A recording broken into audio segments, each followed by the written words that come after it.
انجیر کے فوائد۔ انجیر کی کیا فوائد ہیں؟ کیا فیگ نقصان دہ بھی ثابت ہو سکتی ہے؟ انجیر کتنی مقدار میں استعمال کرنا مفید ہے؟ انجیر کن کن بیماریوں کے لیے بہترین ہے؟ تمام سوالوں کے جواب جانیے اس ویڈیو میں۔ ویڈیو کو آخر تک لازمی دیکھیں۔ السلام علیکم ناظرین، امید کرتی ہوں آپ سب خیریت سے ہوں گے۔ میں ہوں آپ کی ہوسٹ آرزو ملک۔ ناظرین، آج میں بات کروں گی فیگ یعنی انجیر کے بارے میں۔ بہت سے لوگ اس بات کو نہیں جانتے کہ فیگ ہمارے لیے کتنی مفید ہے۔ یہ اس کا بہت زیادہ استعمال کن کن بیماریوں کا شکار بنا سکتا ہے، اس لیے یہ جاننا ضروری ہے کہ اس کی کیا افادیت ہے اور اس کا کتنا استعمال کرنا چاہیے۔ ناظرین، انجیر کے بارے میں یہ کنسیپٹ بہت فیمس ہے کہ اگر کسی کو کنسٹیپیشن کا پرابلم رہتا ہے تو رات کو انجیر بھگو کر رکھ دے اور صبح نہار منہ کھا لے اور اس کا پانی پی لے تو یہ بہت زیادہ فائدہ مند ہے۔ یہ اس لیے ہے کہ کیونکہ انجیر کے اندر فائبر ہوتا ہے جو کہ کنسٹیپیشن کو ریزالو کرنے میں مدد دیتا ہے۔ اس کے علاوہ ہارٹ ہیلتھ کے لیے بہت بہترین ہے۔ انجیر ہائی بلڈ پریشر اور لو ڈاؤن یعنی کم کرنے میں مددگار ثابت ہوتی ہے۔ اس کے علاوہ یعنی اگر کسی کو ڈائبٹیز کا مسئلہ ہے یا فیمیل میں پی سی او ایس کی وجہ سے انسولین بڑھ گئی ہے تو انجیر کا مسلسل استعمال سے انسولین ریزسٹنس بہتر ہو جاتی ہے۔ اس کے علاوہ انجیر میں سیلینیم کی بہترین مقدار ہوتی ہے۔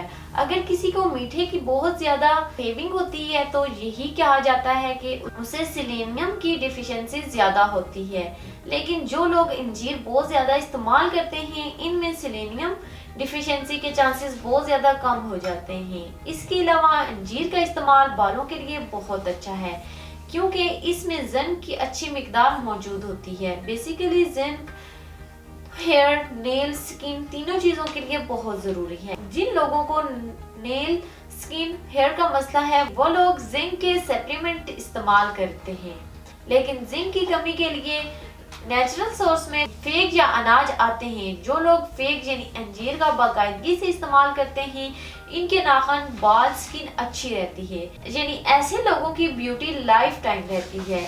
اس کے علاوہ اس کی اینٹی آکسیڈنٹس پراپرٹیز ہیں۔ یہ اینٹی آکسیڈنٹ فیس ریکل کو باڈی سے نکالنے میں مددگار ثابت ہوتے ہیں۔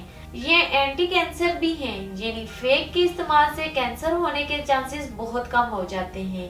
اس کے علاوہ اس میں vitamin B, magnesium, copper, vitamin A, vitamin کے اور وٹامن سی بہت اچھی مقدار میں موجود ہیں۔ وٹامن اے کیرٹ یعنی گاجر کے اندر موجود ہوتا ہے، لیکن اگر فیگ کا استعمال کیا جائے تو یہ بھی آنکھوں کے لیے بہت بہترین ہے۔ اس طرح وٹامن سی سکن اور آنکھوں کے لیے اچھا ہے۔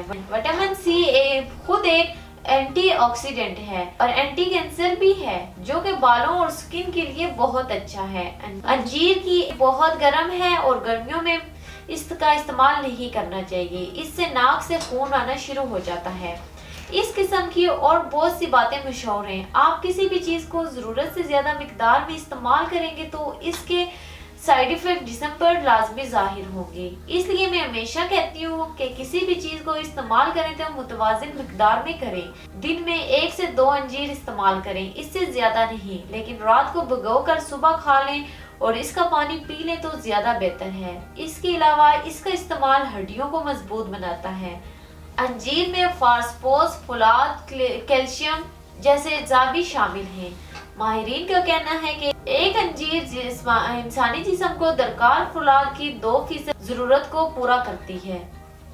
اس کے علاوہ انجیر میں کچھ خاص قسم کی کیلوریز ہوتی ہیں، لہٰذا وہ لوگ جو اپنا ویٹ کم کرنا چاہتے ہیں انجیر کا استعمال کریں کیونکہ ایک انجیر میں 45 کیلوریز ہوتی ہیں۔